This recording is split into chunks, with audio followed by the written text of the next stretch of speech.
I remember reading about him that he was more riddle than answer. Like, I have played real-life characters before, but never an iconic character like this. But then it just turned into this absolute phenomenon.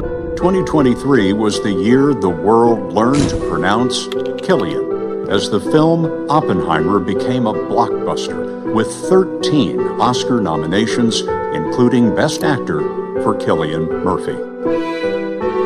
So that's where people, began to attempt to pronounce my name. To say Academy Award winner Cillian Murphy. Yeah, my personal life, and not in any way. I love stories or films that happen in real time. They're rare enough in cinema. It's a great reflection on the state of cinema nowadays, that this is a very complex, very challenging 3-hour R-rated movie about the destroyer of worlds. About a very kind of dark period in our history, and that people came to see it in huge numbers. World will remember this day. When a movie can connect with someone and they feel seen or feel heard, and that's the power of good art, I think. Have you ever got a script where you thought, I couldn't do that character? They're the ones I want to do. Chris was very clear from the first time we talked about it that this entire thing was going to live and die on the back of Cillian Murphy. Did you feel that sense of like, oh, I have to carry the weight of this story because I am playing Oppenheimer and the movie is Oppenheimer? I like to be challenged, and when I read something I want to go, I don't really know how I can do that. Can you hear the music, Robert? The thing about prep is that you can also get lost in prep. Like, I was fully ready, but you're never finished. I think instinct is your most powerful tool that you have as an actor. Nothing must be predetermined. It's like us as human beings, we don't know when we walk into a room how we're going to react. We just react to the moment. 3. And for me, acting is always an instinctual exercise, not an intellectual one. 2. I tend to be drawn to characters, I think, who are sort of more extreme.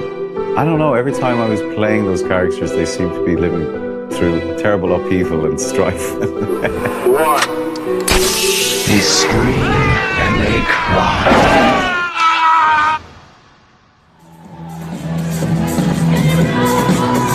That's really what I wanted to do since I was very little. I was playing music and listening to music and writing music and playing with my brother and my friends, and that's all I really thought about doing. From what I understand, you didn't really start out wanting to be an actor. You were in a band, I think. In high school, Murphy and his brother had a band. I just live performance. I really liked playing the guitar and singing, and I really liked acting on stage. But that passion for music, I was obsessed by music at that age.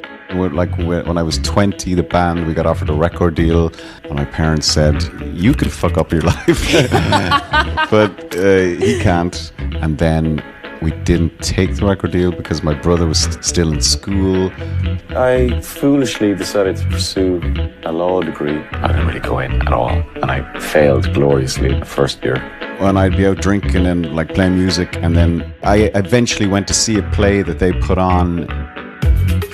Grew up in Cork. My parents are teachers, pretty average, middle class upbringing, I remember when I was younger, I was really disappointed that I had such a normal upbringing. It was like, oh, I wish I had a terrible abuse or something that I could draw on.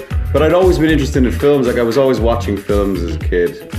Watching the films that everybody watches, this formative kind of Scorsese, Tarantino kind of stuff. Was Clockwork Orange an influence? Well, I saw a production of that play in Cork City. That was the one that blew my mind. I just was realizing that I was really into performing, and I wasn't quite sure. I was very comfortable on stage in front of an audience from when I was little. I never had any nerves doing that.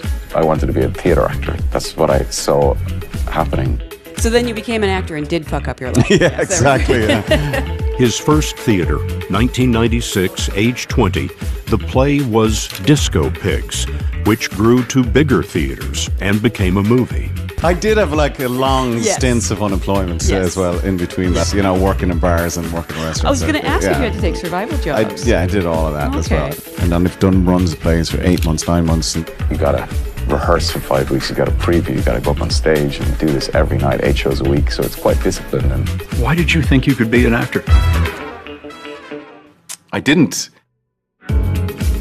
I did Disco Pigs for 18 months. And then got eventually made into a film. And then I think it was in 2001 you actually had 2 leading roles. They did the film adaptation of Disco Pigs. And you also were in John Carney's On the Edge. And these are both, I mean, very challenging roles. You're playing very troubled. The character in On the Edge is suicidal. I know more about the business of suicide in my baby finger than you do in all your years of training and Freud reading. And then I did little, like, small parts in short films. It's a cruel question, but are there certain movies you look back on and go, well, I suppose they could be viewed as the big breaks? Yeah. Maybe 28 Days Later might be one. A movie now that curses you to never be able to walk across any bridge ever again. Hello! We shot it in the summer of 2001. So we'd go out really, really, really early, like 4 in the morning. Hello! And it was the first time, I suppose, that for me to work with a recognizably named, director like Danny. It was a brilliant experience making that film. It was a really kind of game changer for me.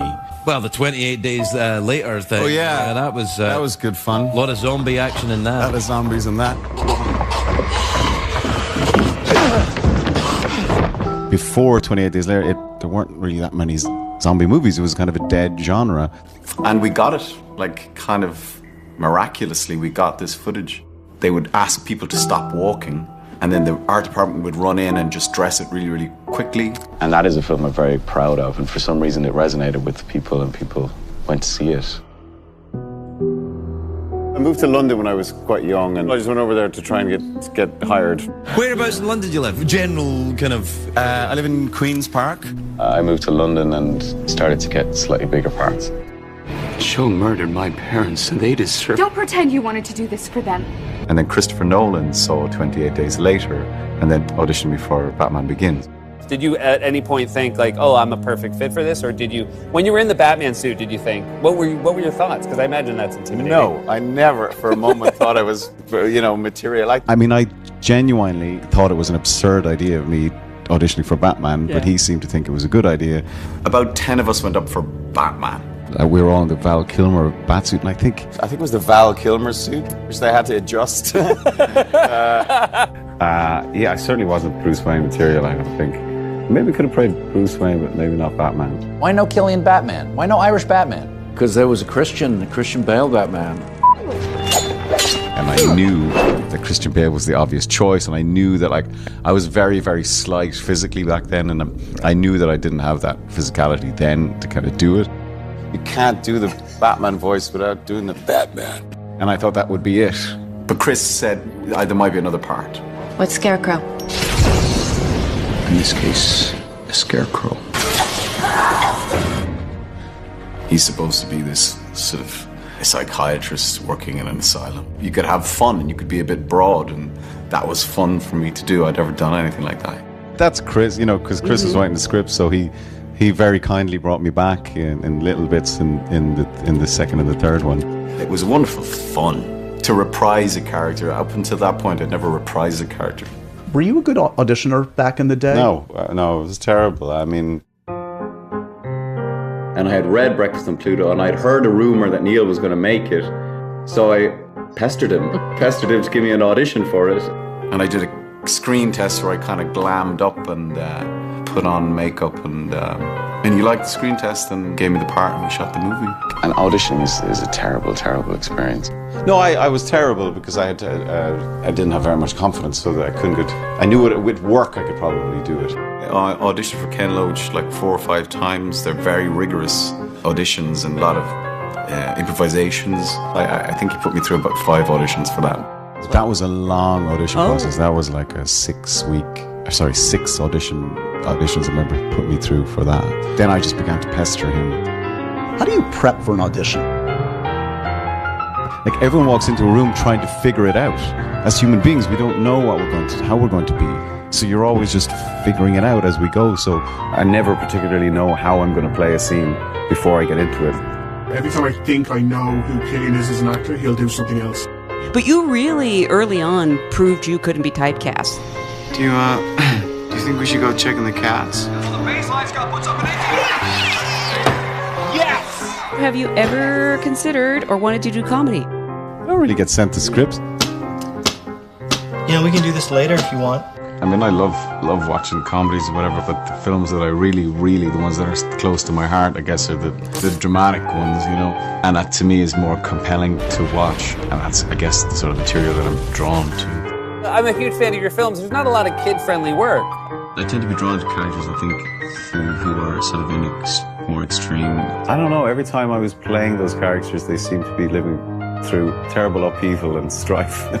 I mean, I think it's great fun playing like a down-the-line bad guy. It's all about, like, you know, the sort of the anti-hero. When the real drama kicks in, when the stakes are raised, which to me, you know, that is real drama, when the stakes become about kind of life and death. The greater the stakes, the greater the drama. And I'm terrible at performing as myself. I need to hide behind a character always in order to feel comfortable. And the other thing is I don't really go into projects to try and learn about characters. I try to understand them. That's the stuff that really gets me going, rather than something that I think, I know how to do that. Do you ever read a script and go, nah, this guy's too much of a bastard, I can't do it? So can we please talk about Tommy fucking Shelby just for like 1 minute? Sure, if you like, yeah. Murphy plays Thomas Shelby, who survives World War I. Mr. Shelby, I have no doubt that there was once a time in Flanders when you were under the ground and I was above it, both working to the same end.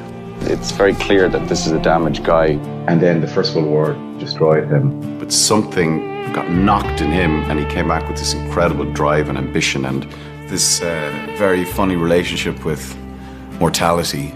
And because I think the stuff that he witnessed in France, in the trenches, like, I'm not afraid of death, so now I can do whatever I want. Do what you have to do, Mr. Shelby. They're all damaged, broken men. And then that world, that industrial world of Birmingham, it was the sort of center of manufacturing in Britain and in Europe at the time. Just heavy industry happening everywhere. It was a world that hadn't been explored before. You know, in America, sort of the gangster genre, or the sort of story of, you know, immigrants, i.e. cowboys, you know, the Italians in Scorsese, you know, like, that's been explored and mythologized so effectively. It hadn't really caught fire in Britain yet. You know, the whole sort of look of the show, costumes and the haircut and the caps and everything, it's had a life of its own, and people identify with it. That haircut, Tommy's haircut, it kind of took off. It became like, you know, it became a thing. You know, the mad thing about that haircut as well, it was designed, I think, as a sort of a protection against lice and infestation. And now all the hipsters are wearing it. I mean, it's so disgusting, really. I think what makes him such a dangerous adversary is that he is unafraid to die. He's so close to death that he almost welcomes it. And then when he survives, it's like, fuck, I have to keep going. And I think ultimately death to him might seem like some sort of release. Now, the character that you play, is was he a real guy? Did he really exist? There was a Shelby family. In fact, the writer Steve Knight is from Birmingham, so and he, you know, all these stories were passed down to him through his parents. What happened then, Mrs. Connors? They were sleeping downstairs, and then my husband came home, drunk from the Marcus, even though he just lost his job. We don't have any money. I think everyone that read it at the beginning knew that it was a different level of television script writing. Were you aware when you were putting it together of just how crazy this thing is? It's pretty wild, yeah. No, I mean, that character, Tommy Shelby, has been immortalized on the body of Dave Bautista. In my opinion, there are two kinds of people in this world. There are the people who are obsessed with Peaky Blinders, and then there's the people who haven't seen Peaky Blinders. Right. And can you go anywhere in the world without people asking you 2 words, Peaky Blinders? No, it's bizarre. Everywhere I go now, yeah. Can't shake that guy off. He keeps reappearing. He was always very exhausting to play because he's so bloody relentless. They're using my boy! Took a bullet meant for me! We don't smoke in here. Well, I fucking do. And have you lost a lung smoking all those cigarettes? I never anticipated smoking that many. Like, I asked the prop guys to count how many I smoked, and I think it's 3,000 a series. I remember we had gotten through the first 2 series, and then we realized that Tommy has never eaten. We've never seen Tommy eat. So then we made it a kind of a running gag. So throughout the 36 hours of television, Tommy Shelby never consumes anything, except I think once he consumes a sprig of mint. It was the first time I'd ever seen Cillian eat. Or drink. There's somebody who's counted the number of times you've drunk whiskey, and it's something like 213 times. He did not join us with our cast dinners. Is he okay? He is now with a few more calories in him. I think he's had a Mars bar. Cillian, are you aware of the disappointed Cillian Murphy meme on the internet? The what? Because I'm a fan of yours, I have watched a lot of your things on the internet, on YouTube. And it's out there on the internet that you're not that aware of memes.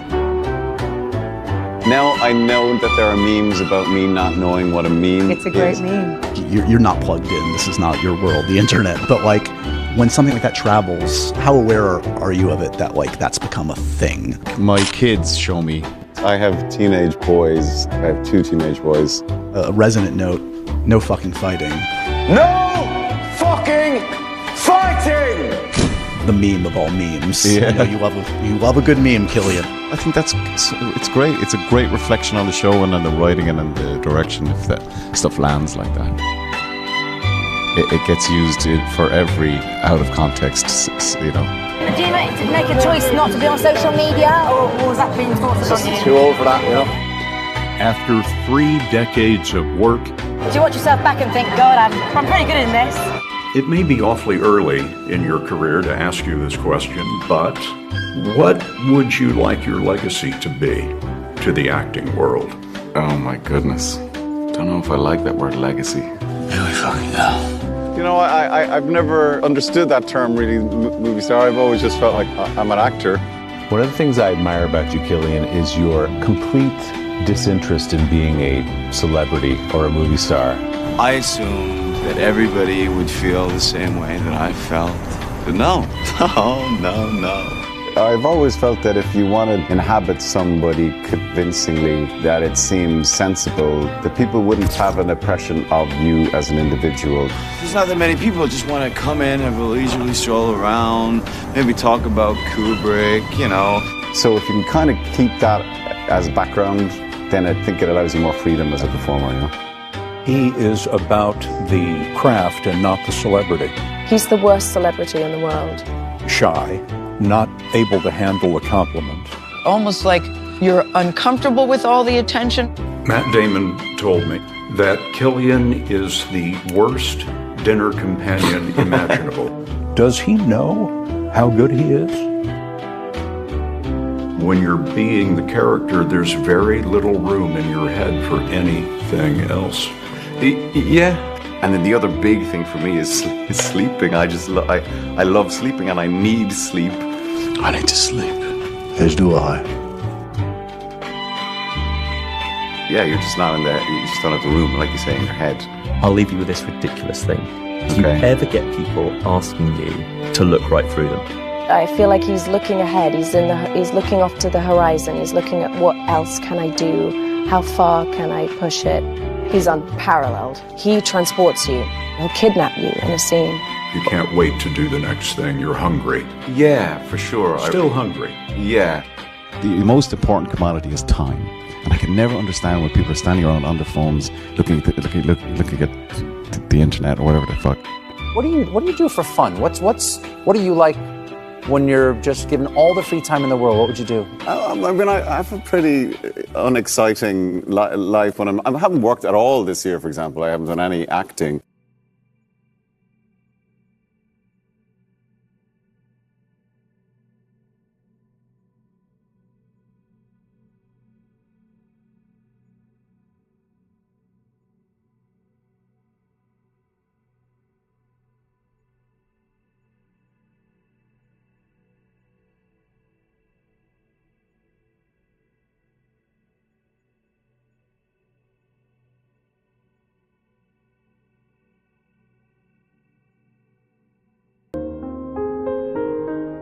What is the meaning of Ireland to you?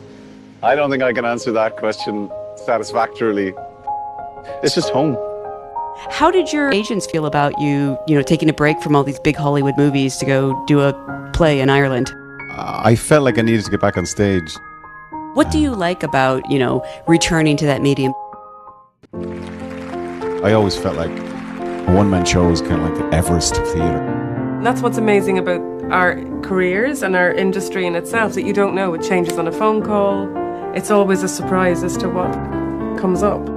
Murphy has always let stories lead his path. Since then, he's added the role of producer to his repertoire.